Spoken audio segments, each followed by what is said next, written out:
பிரபஞ்சம் என்று எல்லோரும் சொல்வார்கள். பிரபஞ்சம், பெருவெளி என்பார்கள்.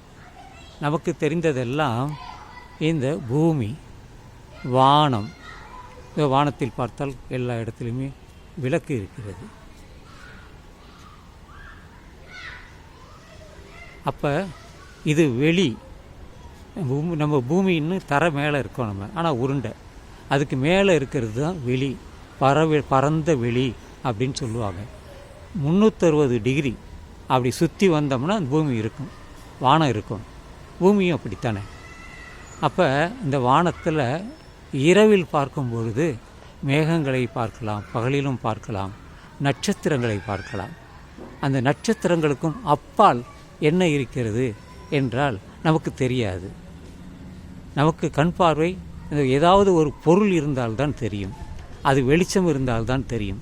நமது வெகு தொலைவில் இருக்கக்கூடிய பல நட்சத்திர கூட்டங்கள் வானத்திலே பார்க்க முடியும். பல நட்சத்திர கூட்டங்கள் இருக்கிறது. சப்தரிஷி என்று சொல்வார்கள், ஓரியன் குரூப் என்று சொல்வார்கள். இப்படி பல குழுமமாக அது இருக்கும். அது ஆனால் பார்ப்பதற்கு அப்படி தெரியும், பட்டாம்பூச்சி போல இருக்கும். ஆனால் ஒன்றுக்கொன்று இடைவெளி எங்கோ பல கோடி மைல்களுக்கு அப்பால் இருக்கும். எப்படி நமக்கு அப்படி தெரிகிறது என்றால், அதனுடைய உருவம் சிறியதாக நம் கண்ணுக்கு தெரியும். ஆனால் பூமியை விட 1000 மடங்கு 10,000 மடங்கு பெரியதாக இருக்கும். அதனால்தான் நமக்கு அதை பார்க்க முடிகிறது. இல்லை என்றால் நிச்சயமாக நம்ம பார்க்க முடியாது. அதனால் இந்த பூமிக்கு, வானத்திற்கு அப்பால், அதற்கும் அப்பால் என்ன இருக்கிறது நமக்கு தெரியவே தெரியாது. ஒரு ஹப்பிள் டெலஸ்கோப்பு வைத்து பார்த்தால் நமக்கு தெரியும். நான் இந்த ஒரு வெள்ளையாக தெரியும், அது நட்சத்திரங்கள், சூரியன்கள் எல்லாம் இருக்கக்கூடிய வெள்ளையாக தெரியும். அதை நான் பார்த்திருக்கிறேன். அது என் பேர் ஞாபகம் வரவில்லை. பால்வெளி, அதுதான் பால்வெளி என்று சொல்வார்கள். மில்கி வே, அது கண்ணுக்கு தெரியும், இரவில் தெரியும், கிராமத்தில் தெரியும். தெரிந்தால்தான் தெரியும், இல்லை என்றால் தெரிந்து கொள்ளாதவருக்கு தெரியவே தெரியாது. அதுபோல் துருவ நட்சத்திரம் வடக்கே இருக்கும். அதை வைத்தெல்லாம் அந்த கப்பலில் போனவர்கள், படகில் போனவர்கள் அதை வைத்து திசையை வைத்து கொள்வார்கள். இப்படியெல்லாம் இப்போ நவீனமாக வந்து விட்டது. எல்லோருக்கும் நமக்கு சந்திரனுக்கு அப்பால் எவ்வளவோ அந்த சேட்டலைட்டுகள் அனுப்பி உள்ளார்கள், விண்கலங்கள். ஆனால் பல தகவல்களை அங்கிருந்து நமக்கு அனுப்பி வந்து கொண்டே இருக்கிறது. அது நமக்கு தகவலாக தெரிகிறது.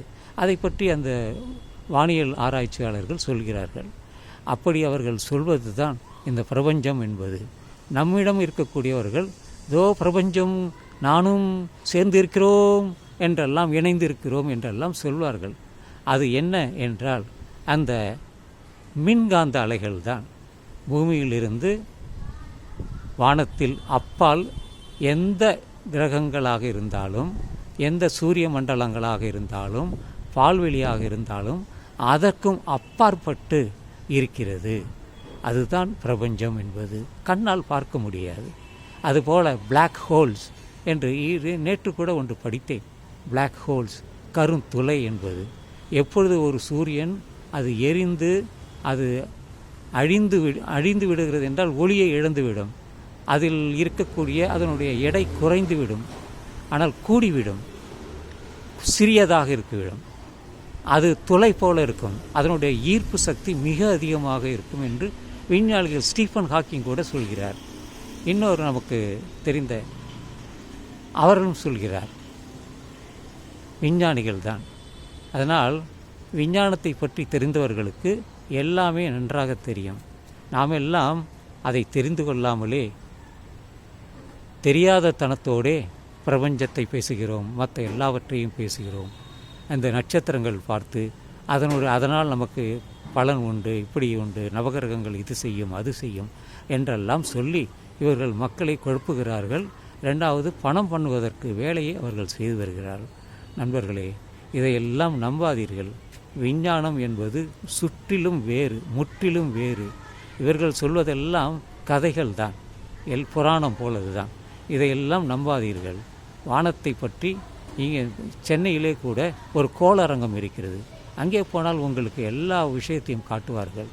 அது ஒவ்வொரு நாளைக்கும் ஒவ்வொரு விதமாக நான் பார்த்து வந்தேன், பிள்ளைகளோடு பார்த்து வந்தேன். அதுபோல் நீங்களும் பிர்லா பிளானட்டோரியம் இதுக்கு எங்கே இருக்கிறது என்றால்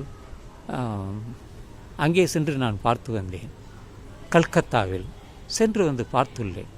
அதனால் இது போன்ற புரிதல் இருந்தால்தான் நமக்கு எல்லாமே தெரியும். இல்லை என்றால் நமக்கு தெரியாத தனத்தோடு தான் இருப்போம். எனவே எல்லோரும் கற்றுக்கொள்வோம். கற்றது கைமண் அளவு, கல்லாதது உலகளவு.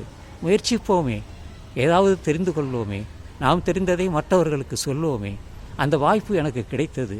அதனால்தான் இதை நான் காணொளியாக செய்து யூடியூப் மூலம் அனுப்புகிறேன். பலர் பார்க்கிறார்கள்.